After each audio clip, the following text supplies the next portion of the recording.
Are you a medical student looking for ways to level up your life as a future doctor? Or you're an aspiring medical student? Or did you just gain an admission into medical school? Then congratulations, because you've actually succeeded in overcoming one of the hardest rate limiting steps of becoming a doctor, which is actually gaining admission into medical school. And now the next question is, you're thinking, what exactly do I need to know in order to survive this medical school? Today, I'll be breaking down a few things I wish I had known before medical school. But before we get into it, Hi bandmates and to my new viewers. Hi guys, I'm Abby, a student doctor based in Nigeria, currently in her fourth year of studies, and in today's video I'm going to be telling you the things I wish I knew sooner about medical school, so that if you're an aspiring medical student or you have someone who's about to enter into medical school, you have this in mind, so that you not be like me who didn't know these things before coming into medical school. Let's get into the video.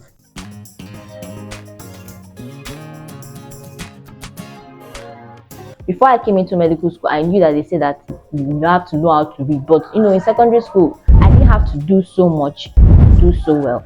And also, most of the time, the e-notes that I'm being given are not so bulky. The time frame we are given to read is usually night prep or morning prep. If you went to boarding school, you know that there's always a time allocated, and it's usually no more than 2-3 hours, and you're done. And within that 2-3 hours, I'm very likely to finish at least 2-3 e-notes for the day and go back to my hostel and sleep comfortably and still ace my exams.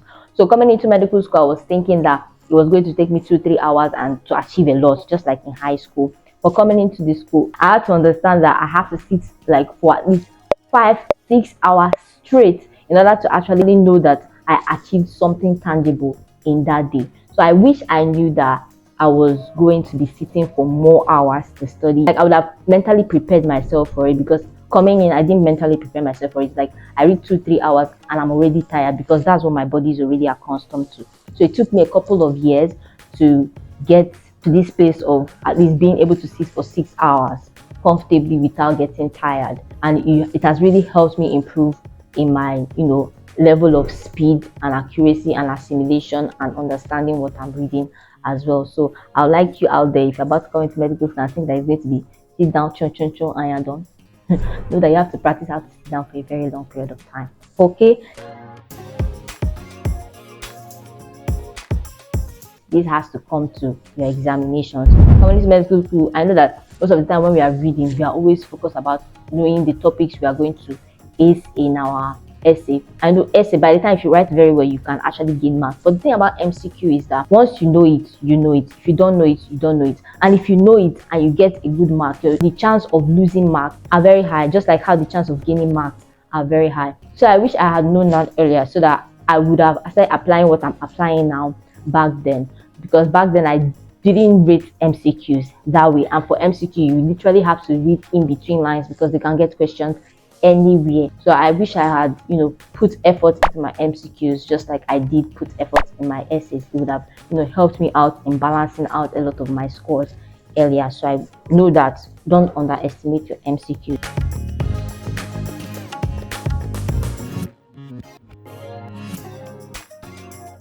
I made this mistake recently where I was going through some things emotionally, and I have good friends around me that I would have spoken to, but I just kept it to myself until I hit rock bottom before I was able to speak. It made me understand that no matter how much I love my personal space, no matter how much I don't like to disturb people, once in a while I need people to talk to. I'm human. I'm not an island. You have to know this coming into medical school, that no matter how smart you think you are, no matter how good you think you are, you still need people around you. Because coming in, you might come in with high jam scores and think you're about to make it. Throw that behind, because there are a lot of people that came in with low scores that you see that will actually go through to higher levels than those that actually came in with high jam scores. You see them fail. So coming in, don't come in with the mindset of Miss Independent, Mr. Independent.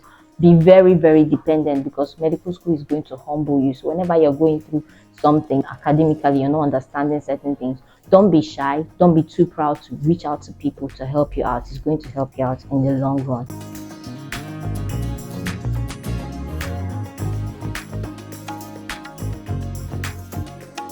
So you have to build your mental strength to handle failure, because medical students are smart. So you've been doing so well your entire life of primary and secondary school, and coming into medical school, you might be hit with one phase of failure. But I want you to understand that it's not the end of the world. One failure does not mean that you've completely failed. That is why they have multiple chances for you to always redeem yourself by gathering more scores. So if you fail or you fall down once, rise up and try again. Just always remember, it's not over until it is over. Make sure you're not the type who gives up easily, because medical school is most definitely not for the weak. So make sure that anytime you see yourself on the floor, rise up, pat your ass, and continuously work, because it will only get better.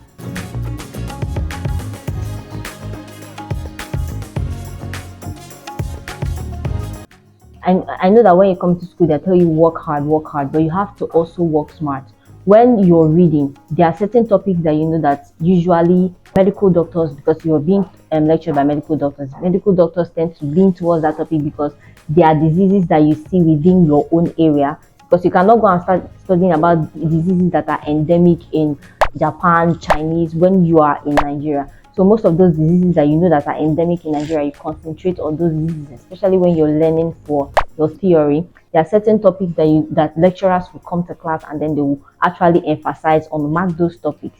So this is like you're working smart.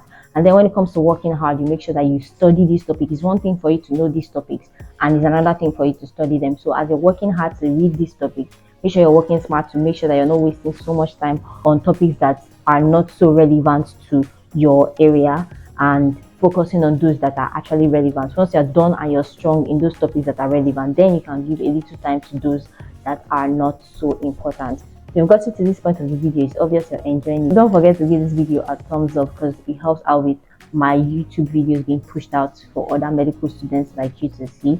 And also share this video to whoever you think might need these tips.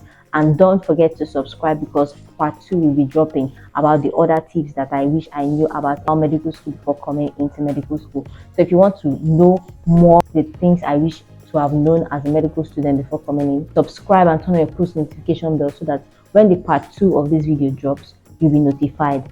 And I'll see you guys very soon in my next video. Until then, adios. And it will be because I fell victim of this. One of my examinations that I went into, I left the other topics. I was like, there is no way this topic is going to come out at this particular point in time. I think it's going to be coming out in my next phase of my exam. And getting to the exam, those were the topics I did not even open at all, are the ones that came in. So you're smart, but when you see that kind of situation, it renders you useless. It makes you feel like, what exactly am I doing with my life?